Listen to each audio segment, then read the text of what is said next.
तेरे नाम पे मेरी जिंदगी लिख दी मेरे हमदम। हाँ सीखा मैंने जीना, जीना कैसे जीना, हाँ सीखा मैंने जीना मेरे हमदम। कि भगवान के भरोसे मत बैठिए, क्या पता भगवान हमरे भरोसे बैठा हो। से जीना ना सीखा जीना तेरे बिना हमदम। करण अर्जुन देख के आते हैं, शाहरुख सलमान दोनों हैं।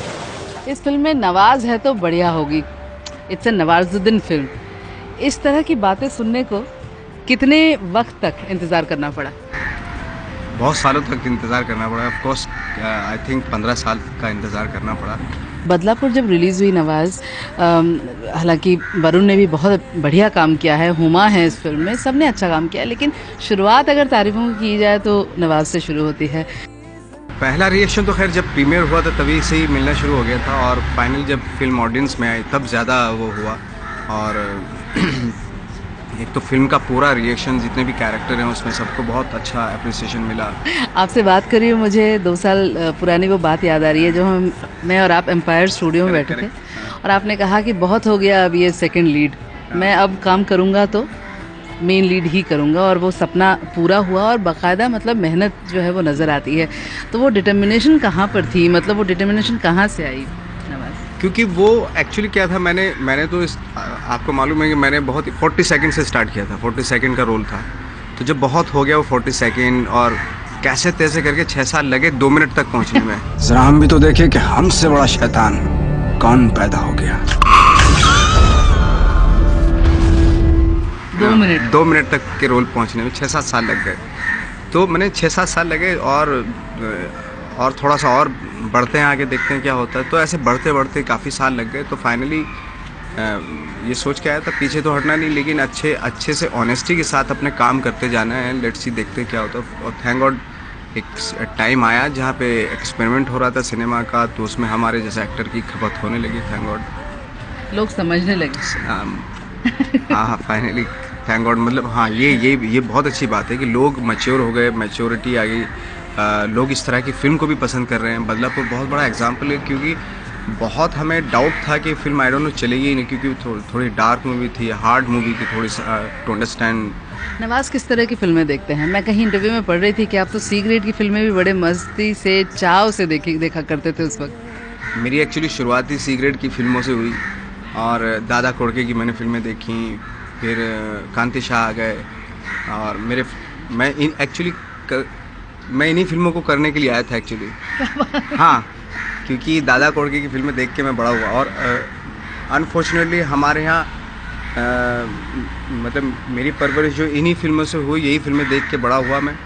और क्या हुआ, फिर जैसे ही दिल्ली में आया, और दिल्ली में आते मैंने वर्ल्ड सिनेमा देखना शुरू कर दिया। तो जो बॉलीवुड की जो बहुत सारी फिल्में थी वो मेरे से मिस हो गई एक्चुअली, वो मैं देख नहीं पाया। तो और जब मैं फिल्में देखता था तो मुझे लगता था उनमें सीन होते थे, सीन भी है हाँ, सीन भी है कि नहीं। हाँ, तो मैं सोचता था यार बॉम्बे जा रहे हैं, वो इस तरह की फिल्में भी करेंगे जिसमें सीन करने के लिए भी मिल जाएं। तो यहाँ आया, अनफॉर्चुनेटली वो फिल्में उस वक्त पे बंद हो गई। 2-4 फिल्में की थी मैंने, बट वो फिल्में बंद हो गई।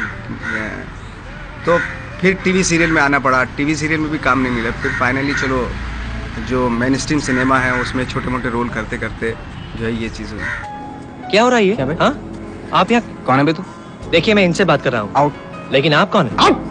सचिन तेंदुलकर के साथ भी आपने एक एक्स्ट्रा में काम किया, कहीं ना कहीं आप दिख जाते थे उस वक्त। सरफरोश में एक आधा सीन था, मतलब क्या वो नवाज़ मतलब ये सोचा था कि आज वो जो छोटा सा सीन जो किसी ने कभी नोटिस भी ना किया हो, आज उनको देखने के लिए लोग थिएटर में जमा होंगे?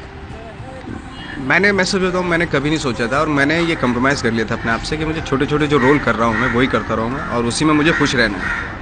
वो छोटे रोल, चाहे 1 मिनट का रोल हो, 2 मिनट का, वो कितनी ऑनेस्टी और कितनी स्किलफुली मैं करके आ रहा हूँ, वो मेरे लिए बहुत इंपॉर्टेंट हो गया था।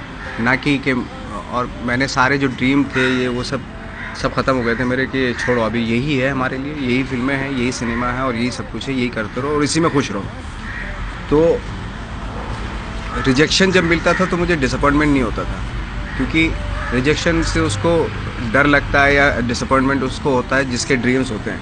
जब आप अपने ड्रीम ही ख़त्म कर दो तो फिर काहे का फ्रस्ट्रेशन और डिप्रेशन होता है। तो ये था। 6 साल यूपी में ले जाके मरवाओ का प्लान बना रही है। चंबल की बजाय गंगा में लाशें तैरती फिरेंगे हमारी। क्या ज्ञान की पता थोप रहे विज्ञान सिंह। नवाज़, अब जो सिनेमा में खान्स की बात करते हैं तो आप, चाहे वो सलमान खान हो, चाहे वो शाहरुख खान हो, आमिर खान हो, आप तीनों के साथ एट पार काम कर रहे हैं। अभी बजरंगी भाईजान हो गई, अभी रईस की शूटिंग शुरू होने वाली है, कुछ बताएंगे उसके बारे में? रईस की मैंने बजरंगी की मैंने 1 महीने का शेड्यूल हो चुका है, अभी एक और बाकी है शेड्यूल, और बहुत मज़ा आ रहा है सलमान साहब के साथ काम करते हुए। तो सेकंड टाइम काम कर रहा हूँ, और जब आउटडोर होती है तो एक बॉन्डिंग हो जाती है। तो बहुत अच्छी बॉन्डिंग हुई है उनसे, तो बहुत उनके साथ बहुत डिस्कशन किया है, बैठे बात की, बहुत बातें की उनके साथ बैठ के हम लोगों ने, दोनों ने।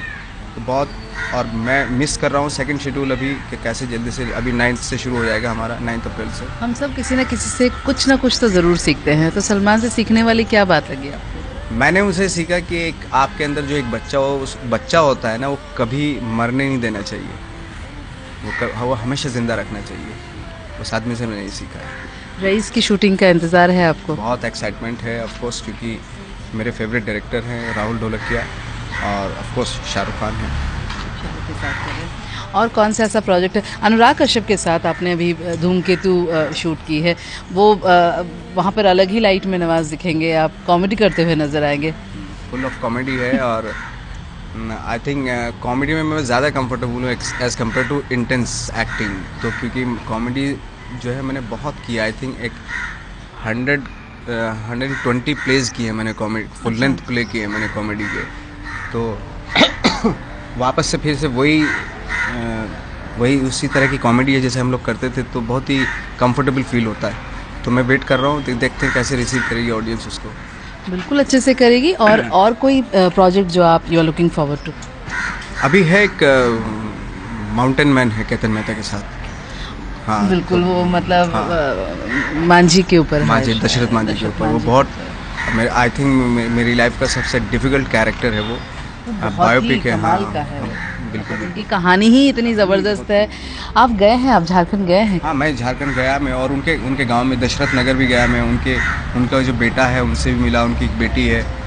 जब उनकी बीवी मर रही थी पहाड़ से गिर के, तो वो पैदा हुई थी हॉस्पिटल में, और उसके बाद उन्होंने कसम खाई थी कि इस पहाड़ को मैं तोड़ दूँगा।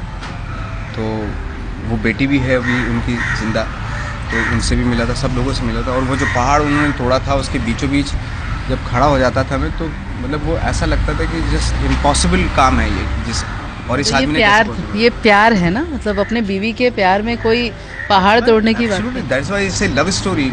आई थिंक पूरी दुनिया की सबसे पैशनेट लव स्टोरी है ये।